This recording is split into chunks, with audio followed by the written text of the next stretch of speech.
Operation का मुख्य कार्य देखे गए लोगों को जीवित पकड़ना है।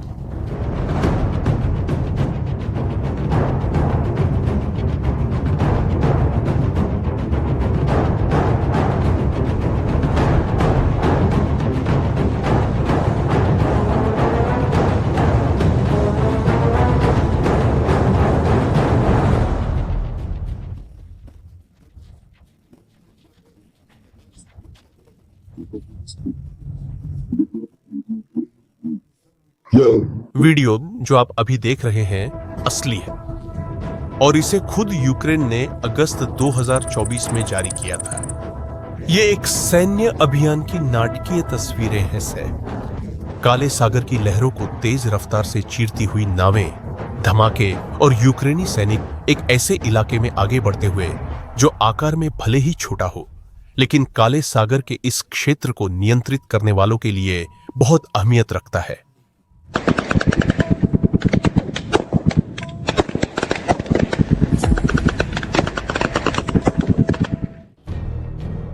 यह छोटी रेत की पट्टी टेंड्रा प्रायद्वीप है।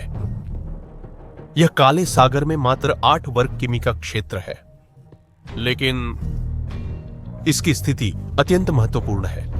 यह छोटा सा द्वीप क्रीमिया से सिर्फ 75 किलोमीटर की दूरी पर स्थित है, जहां से महत्वपूर्ण नौसैनिक मार्गों को नियंत्रित किया जा सकता है और यह यूक्रेनी क्षेत्र में रूसी चौकी के रूप में भी काम करता है। फरवरी 2024 में यूक्रेनी विशेष बलों ने इस द्वीप को वापस लेने के लिए एक साहसिक अभियान चलाया, लेकिन यूक्रेनी बहादुरी और दृढ़ संकल्प के बावजूद रूसी रक्षा पूरी तरह से तैयार थी। नतीजा, रूसी सूत्रों के अनुसार लगभग 20 से 25 यूक्रेनी सैनिकों ने युद्ध में अपनी जान गंवा दी। यूक्रेनी खुफिया एजेंसी इस दावे को खारिज करती है और कहती है कि उनकी तरफ से केवल 4 हताहत हुए हैं। फिर भी उनके योद्धाओं ने कई रूसी उपकरण और किलेबंदियों को नष्ट किया। सभी चुनौतियों के बावजूद उस दिन एक बात स्पष्ट हो गई थी। यूक्रेन बस इतना ही नहीं मानने वाला था कि उसके क्षेत्र का एक हिस्सा रूसियों के हाथों में रहे, क्योंकि जब अपनी वैध चीज वापस पाने की बात आती है तो यूक्रेनियन आसानी से हार नहीं मानते।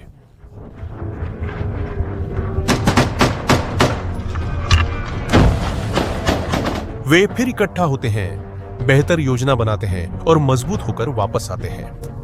अब मैं आपको यह शानदार कहानी सुनाऊंगा कि यूक्रेन ने अंततः वह कैसे पुनः प्राप्त किया जो सदैव उनका था। लेकिन जुलाई 2025 की विजयी कार्रवाई तक पहुंचने से पहले मुझे आपको वह दिखाना है जो इस ऑपरेशन से कुछ महीने पहले हुआ था, जिसकी तस्वीरें आपने अभी देखी।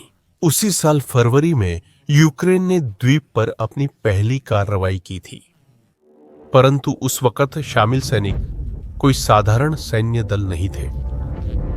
वे यूक्रेन के 73वां नौसैनिक विशेष अभियान केंद्र से थे। यह देश की सबसे प्रतिष्ठित और सम्मानित इकाइयों में से एक है। ये वही सैनिक थे जिन्होंने प्रसिद्ध सांप द्वीप की मुक्ति में भाग लिया था। अनुभवी योद्धा, जटिल अभियानों के अनुभवी सैनिक। 28 फरवरी की उस सुबह 5 हमला नौकाएं रवाना हुई। हर नाव में उच्च प्रशिक्षित सैनिक, विशेष उपकरण और यूक्रेनी क्षेत्र को फिर से हासिल करने का दृढ़ संकल्प था। लेकिन एक बात थी जो वे नहीं जानते थे। रूस उनका इंतजार कर रहा था। जब जहाज टेंड्रा प्रायद्वीप के तट के पास पहुंचे तो उनका स्वागत आग के नरक से हुआ। रूसी सेनाओं ने उस छोटे से द्वीप को एक किले में बदल दिया था। उच्च तकनीक वाले रडारों ने यूक्रेनी सेना की निकटता का पता लगा लिया था। इलेक्ट्रॉनिक युद्ध प्रणालियों ने संचार में बाधा डाली और अच्छी तरह से तैयार की गई रक्षा स्थितियों से हमलावरों पर भारी गोलाबारी की गई।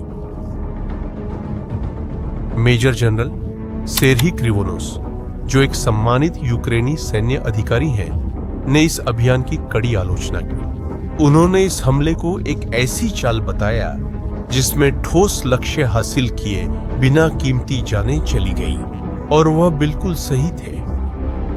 अनुमान है कि 5 में से सिर्फ एक नाव ही उस नरसंहार से बच पाई। लेकिन यहां वो बात है जो यूक्रेनियनों को अलग बनाती है। जो सिर्फ एक सैन्य त्रासदी हो सकती थी, वह एक मूल्यवान सबक बन गई, क्योंकि 6 महीने बाद अगस्त 2024 में वे वापस आए और इस बार यह अलग था।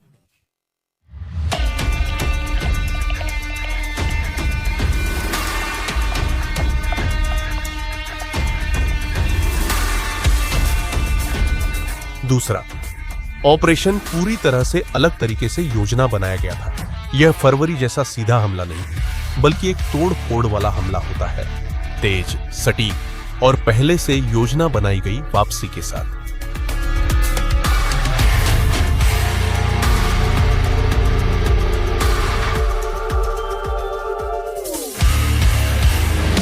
बारह हाई स्पीड नावें टेंड्रा प्रायद्वीप की ओर रवाना हुई। 8 में विशेष सैनिक थे, जबकि 4 में भारी हथियार लदे हुए थे।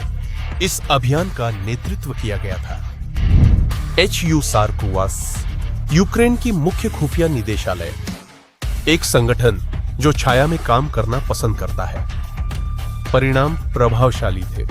विशेष बलों ने उतरने में सफलता पाई, रूसी बख्तरबंद वाहनों को नष्ट किया, जिसमें एक MTLB भी शामिल है, दुश्मन के इलेक्ट्रॉनिक युद्ध प्रणालियों को निष्क्रिय किया और किलेबंदियों को ध्वस्त किया।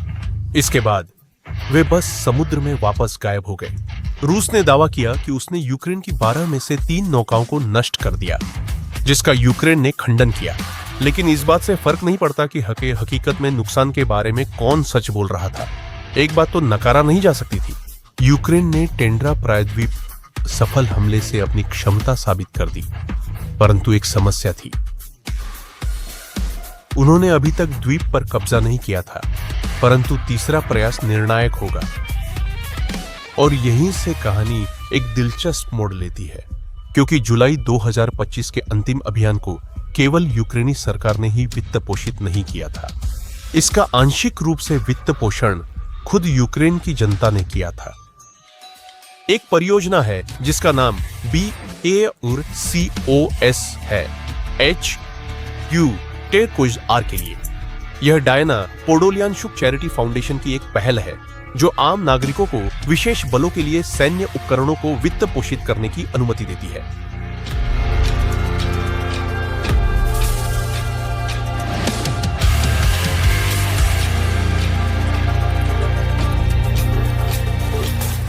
और मार्च 2024 में कुछ असाधारण हुआ। एक यूक्रेनी बैंड ने धन जुटाने हेतु फाउंडेशन के साथ सहयोग किया। मिलकर उन्होंने $2,48,000 जुटा लिए। इस पैसे से उन्होंने एक हाई स्पीड T-12 नाव खरीदी, जिसे खास तौर पर सैन्य अभियानों के लिए डिजाइन किया गया है। यह एक विशेष नाव है। यह 12 मीटर लंबी युद्ध मशीन है, जिसमें मजबूत एल्यूमिनियम का ढांचा और एक उन्नत नेविगेशन सिस्टम है। यह नाव 100 किमी प्रति घंटे की रफ्तार पकड़ सकती है और इसकी रेंज 500 किमी है। यह 16 पूरी तरह सुसज्जित सैनिकों को ले जा सकती है। लेकिन सबसे महत्वपूर्ण बात यह है कि इसे इतना छोटा और तेज बनाया गया है कि यह रूसी रडार की पकड़ में न आ सके। और ठीक यही नाव जुलाई के अंतिम ऑपरेशन में इस्तेमाल की गई हो सकती है। अब उस स्थिति की कल्पना कीजिए, संगीत प्रेमियों सहित साधारण नागरिकों ने एक ऐतिहासिक सैन्य अभियान को वित्त पोषित किया। आपके द्वारा देखे गए वीडियो में हर विस्फोट, सामरिक कदम और तनावपूर्ण पल आम लोगों की वजह से संभव हुआ, जिन्होंने अपने देश का समर्थन करने का निर्णय लिया। लेकिन दुनिया के सबसे अच्छे उपकरण के बावजूद अंतिम अभियान अब भी एक चीज पर निर्भर था, श्रेष्ठ सैन्य खुफिया जानकारी। और यहीं पर यूक्रेन ने दिखाया कि उसने पिछली असफलताओं से सारी सीख ले ली थी। जुलाई 2025 का ऑपरेशन सैन्य योजना का एक उत्कृष्ट उदाहरण था। ऑपरेशन का मुख्य कार्य है देखे गए लोगों को जीवित पकड़ना। 8 लोग दिखाई दे रहे हैं, दुश्मन युद्ध की तैयारी में है। क्योंकि इस बार वे सिर्फ रूसी रक्षा पर हमला करने नहीं जा रहे थे, वे पहले रूसियों को अंधा और बहरा करने वाले थे। इसलिए क्योंकि रूस ने टेंड्रा प्रायद्वीप को अत्याधुनिक तकनीक के साथ एक निगरानी केंद्र में बदल दिया था। दो मुख्य सिस्टम द्वीप की सुरक्षा कर रहे थे। पहला था एक रडार जिसका नाम था रोसा। यह एक जमीनी निगरानी प्रणाली है जो छोटे लक्ष्यों जैसे ड्रोन और नौकाओं को 50 किलोमीटर दूर तक पहचान सकती थी। रूसी सचमुच द्वीप के पास आने वाली किसी भी चीज को देख सकते थे। दूसरी प्रणाली और भी उन्नत थी, एक इलेक्ट्रॉनिक युद्ध परिसर जिसे झोंट कहा जाता है। यह प्रणाली द्वीप के चारों ओर 500 मीटर की अदृश्य सुरक्षात्मक बबल बनाती थी, जिसका रूसी भाषा में अर्थ छाता होता है। कोई भी ड्रोन जो पास आने की कोशिश करता, उसमें हस्तक्षेप किया जाता, उसका नियंत्रण सिग्नल खो जाता और वह समुद्र में गिर जाता। इन दोनों प्रणालियों ने मिलकर टेंड्रा प्रायद्वीप को लगभग अभेद्य बना दिया था। लेकिन यूक्रेन ने ठीक इन्हीं दो कमजोरियों की पहचान कर ली थी और उनकी रणनीति अपनी सादगी में शानदार थी। 28 जुलाई 2025 की रात को ऑपरेशन शुरू हुआ।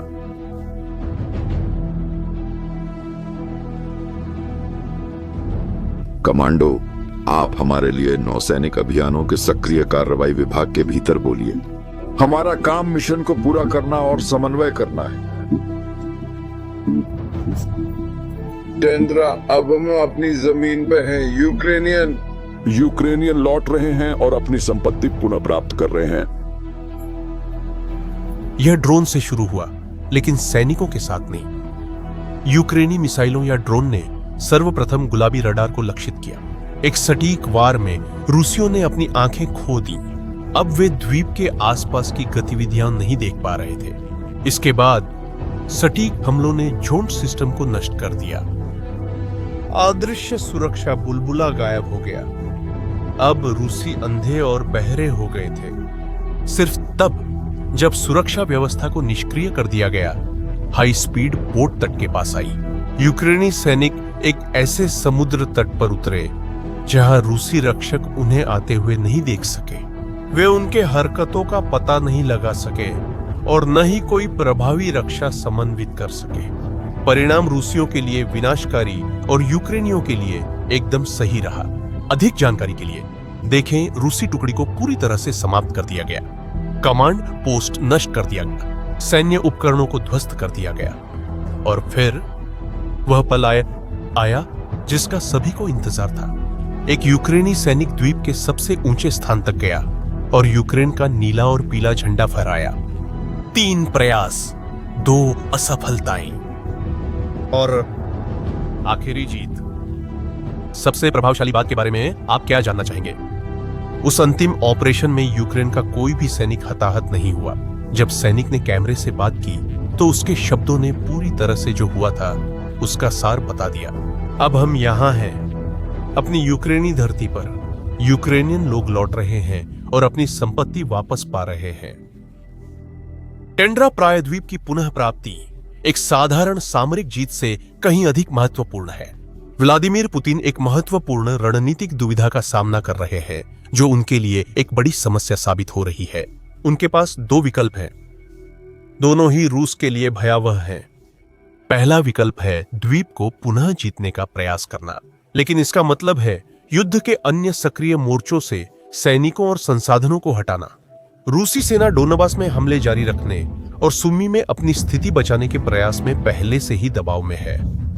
सेना को इन जगहों से हटाकर एक छोटे द्वीप पर कब्जा करने की कोशिश उनकी मुख्य सैन्य कार्रवाइयों को कमजोर करेगी। दूसरा विकल्प यह है कि इस नुकसान को स्वीकार कर यूक्रेन को द्वीप रखने दिया जाए, परंतु यह भी उतना ही समस्याग्रस्त है। प्रतीकात्मक रूप से यह स्वीकार करना होगा कि रूस वह इलाका खो सकता है जिसे उसने वर्षों तक कब्जे में रखा था। रूसी सैनिकों के लिए यह एक स्पष्ट संदेश होगा कि उनकी सबसे सुरक्षित चौकियां भी असुरक्षित हैं। और भी बुरा, टेंड्रा प्रायद्वीप अब यूक्रेन की एक अग्रिम चौकी बन गया है, जो सिर्फ 75 किलोमीटर दूर क्रीमिया से है। यह क्षेत्र भविष्य के अभियानों के लिए एक लॉन्च पैड बनकर रूसी बलों के लिए एक चुभती हुई कील बन गया है। यूक्रेन ने न सिर्फ क्षेत्र वापस लिया है, बल्कि अपने दुश्मन पर एक स्थायी रणनीतिक समस्या भी थोप दी है। और यह जीत किसी बहुत बड़ी चीज का हिस्सा है। एक नौसैनिक अभियान जिसने व्यवस्थित रूप से काले सागर में रूसी शक्ति को नष्ट कर दिया है। युद्ध की शुरुआत से ही यूक्रेन समुद्र में एक विषम युद्ध अभियान चला रहा है। भले ही उनके पास एक पारंपरिक शक्तिशाली नौसेना नहीं है, उन्होंने घरेलू रूप से निर्मित नेपच्यून मिसाइलों, पश्चिमी देशों द्वारा प्रदान की गई मिसाइलों और लगातार अधिक उन्नत नौसैनिक ड्रोन का उपयोग करके रूसी काले सागर बेड़े पर हमला किया है। परिणाम विनाशकारी था। रूसी बेड़े का लगभग 1/3 नष्ट हो गया। प्रभाव इतना बड़ा था कि रूस को अपने सबसे मूल्यवान जहाजों को क्रीमिया के बंदरगाहों से हटाकर अधिक सुरक्षित ठिकानों पर ले जाना पड़ा ताकि वे यूक्रेनी हमलों की पहुंच से दूर रहें। रूसी नौसैनिक नाकाबंदी टूटने से काला सागर का पश्चिमी हिस्सा यूक्रेन के नियंत्रण में वापस आ गया। टेंद्रा प्रायद्वीप की पुनः विजय अब इस युद्ध का अगला चरण दर्शाती है। अब यूक्रेन सिर्फ रूसी जहाजों को डुबो नहीं रहा है, अब वह सैनिकों को उतार रहा है और द्वीपों को फिर से जीत रहा है। 8 वर्ग किलोमीटर की एक छोटी सी रेत की पट्टी से यूक्रेन ने पूरे विश्व को एक स्पष्ट संदेश भेजा है। यूक्रेन अपना क्षेत्र वापस पाने के लिए संकल्पित है। वे असफलताओं से सीखेंगे, बेहतर योजना बनाएंगे और जहां से भी जरूरत हो संसाधन जुटाएंगे। वे और भी मजबूत होकर लौटेंगे। टेंड्रा प्रायद्वीप भले ही नक्शे पर छोटा दिखता हो, लेकिन उसका पुनः अधिग्रहण कुछ बहुत बड़ा दर्शाता है। यह रूस के लिए एक चेतावनी है कि इस क्षेत्र में उसका नौसैनिक प्रभुत्व अब गिनती के दिन का हो सकता है। आपको यह कहानी कैसी लगी? क्या आप इस वीडियो से पहले टेंड्रा प्रायद्वीप को जानते थे? अपना जवाब कमेंट्स में दें। यदि इस वीडियो ने आपको महत्वपूर्ण जानकारी दी है तो चैनल को सब्सक्राइब और अपने मित्रों के साथ शेयर जरूर करें। अगली बार मिलते हैं।